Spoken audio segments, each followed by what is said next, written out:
আজ আমি চলে এসেছি বন্ধুরা পুর ভরা ঝামেলা ছাড়াই পরোটা রেসিপি নিয়ে। আজ আমি আপনাদের সঙ্গে শেয়ার করব কোনো রকমের পুর ভরা ঝামেলা ছাড়াই আলু পরোটা তৈরির সহজ রেসিপি। আর এই রকম নরম তুলতুলে পরোটা রেসিপি শিখতে হলে বন্ধুরা ভিডিওটিতে একটা লাইক দিয়ে শুরু থেকে শেষ পর্যন্ত কিন্তু আমার সঙ্গেই থাকতে হবে। আর এই যে দেখুন, সঙ্গে কিন্তু রয়েছে ড্রাগন ফলের চাটনি। তো নমস্কার বন্ধুরা, আমি সোমা হ্যাপি ফ্যামিলির পক্ষ থেকে আপনাদের সকলকে স্বাগত। প্রতিদিনের মতো আজও চলে এসেছি আমি একটা নতুন রেসিপি নিয়ে। আর আজকে রেসিপির জন্য এখানে আমি নিয়ে নিয়েছি আমার ঘরে থাকা পরিমাণ মতো আটা। আর লক্ষ্য করুন বন্ধুরা, আটার মধ্যে কিন্তু সামান্য পরিমাণে চিনি ও পরিমাণ মতো লবণ দেওয়া আছে। আর এখানে নিয়ে নিয়েছি আমি সেদ্ধ করা দুটো মাঝারি সাইজের আলু। আলুগুলোকে আমি গ্রেটার দিয়ে গ্রেট করে নেব। আর এই আটার মধ্যে আমি বেশ কিছুটা কসুরি মেথি হাতে ডলে নিয়ে দিয়ে দিলাম। আপনারা কিন্তু এখানে আটার বদলে ময়দাও নিতে পারেন। আর আমি এখানে আলুটাকে কিন্তু গ্রেটার দিয়ে গ্রেট করে নিয়েছি।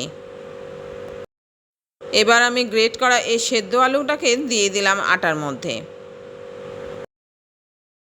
এখন এই সেদ্ধ আলুটাকে দিয়ে কিন্তু আটাটা খুব ভালো করে মেখে নিতে হবে। আমি এখানে পুরো আলুটাই দিয়ে দিলাম আটার মধ্যে। বন্ধুরা, শুরুতে যারা একটা লাইক দিতে ভুলে গেছেন অবশ্যই প্লিজ বন্ধুরা মনে করে কিন্তু একটা লাইক দিয়ে ভিডিওটা কন্টিনিউ করবেন। আর এটাই আমার বিশেষভাবে আপনাদের কাছে অনুরোধ।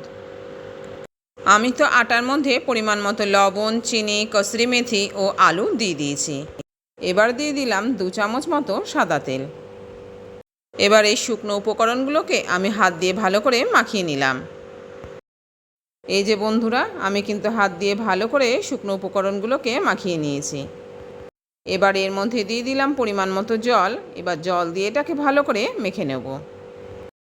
আর এই যে দেখুন বন্ধুরা, জল দিয়েও কিন্তু আমার এটা মাখা হয়ে গেছে। আটাটা জল দিয়ে মাখার পর আমি দিয়ে দিলাম আবারও 2 চামচ সাদা তেল। যেহেতু আমার হাতে লেগে গেছে, এটাকে কিন্তু ছাড়ানোর জন্য শেষে এই সাদা তেলটা দিতেই হবে। আর এই যে এখন এটা খুব ভালো করে মাখা হয়ে গেছে। এখন আমি এটাকে ঢেকে রেখে দেবো 10 মিনিটের জন্য। 10 মিনিটে এটা খুব ভালোভাবে সেট হয়ে গেছে। এখন 10 মিনিট পর আমি এই ঢাকাটা খুলে নিয়ে আরেকটু হাত দিয়ে ডলে নিলাম। এবার এগুলো থেকে আমি লেচি কেটে নেব।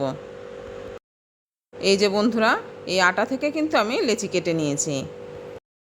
এখন এই রুটি বেলার বেলনিতে আমি এগুলোকে রুটির মতো শেপে বেলে নেব। তবে পরোটার যে কোনো শেপই আপনারা দিতে পারেন। আমি এখানে গোল করে রুটির মতনই বেলে নিলাম। তবে এটাকে রুটির মতো একেবারে পাতলা করিনি, একটু মোটাই রেখেছি। এইভাবে আমি সবগুলো লেচিকেই বেলে নিলাম।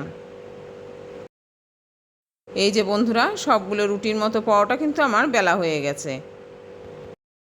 এখন আমি গ্যাস ওভেনে একটা কড়াই বসিয়ে দিয়েছি। এখন এই কড়াইটাকে আমি খুব ভালো করে গরম করে নিলাম।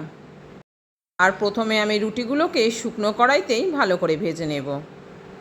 ননস্টিক চাটু না থাকায় আমি কিন্তু পরোটাগুলো কড়াইতেই ভেজে নেব।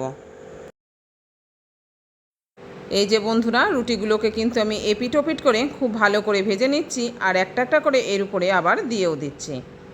এইভাবে আমি 3টে রুটি দিয়ে পরপর এপিট ওপিট করে ভালো করে ভেজে নিলাম। একেবারে প্রথমে তেল দিয়ে না ভেজে যদি এই রকম প্রথমে রুটির মতো সেঁকে নিয়ে তারপরে তেল দেওয়া যায়, তাহলে কিন্তু তেলের পরিমাণটা একটু কম লাগে। যে সকল বন্ধুরা প্রতিদিনই আমার সঙ্গে রয়েছেন তাদের জন্য রইল অনেক অনেক ভালোবাসা। আমিও আছি বন্ধু আপনাদের সঙ্গে সব সময়ের জন্যই।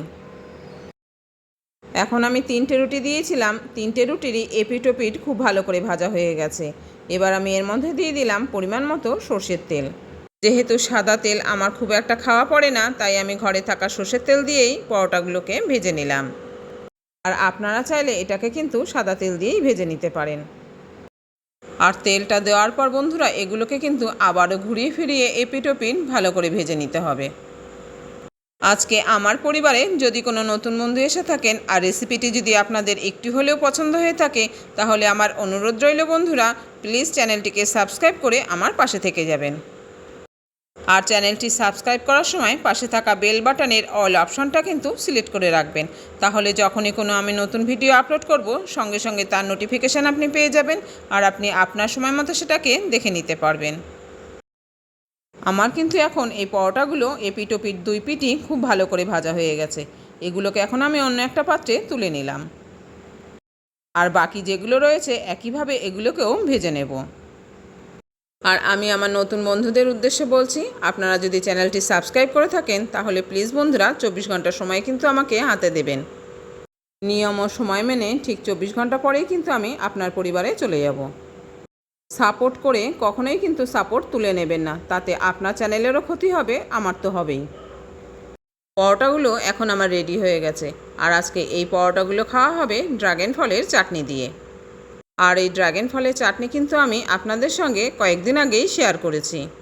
কোনো বন্ধু যদি এটা দেখে না থাকেন তাহলে কিন্তু চ্যানেলে গিয়ে দেখে নিতে পারেন। তাহলে বন্ধুরা আজকে পুর ভরা ঝামেলা ছাড়াই পরোটা রেসিপি আপনাদের কীরকম লাগলো জানাতে কিন্তু ভুলবেন না। ভালো লেগে থাকলে লাইক, শেয়ার ও কমেন্ট করবেন। আপনাদের সুন্দর সুন্দর কমেন্ট আমার ভিডিও বানানোর উৎসাহটাকে অনেকটাই বাড়িয়ে দেয়। আজ তবে এই পর্যন্ত বন্ধুরা, ফিরে আসছি পরের ভিডিওতে অন্য কোনো রেসিপি নিয়ে।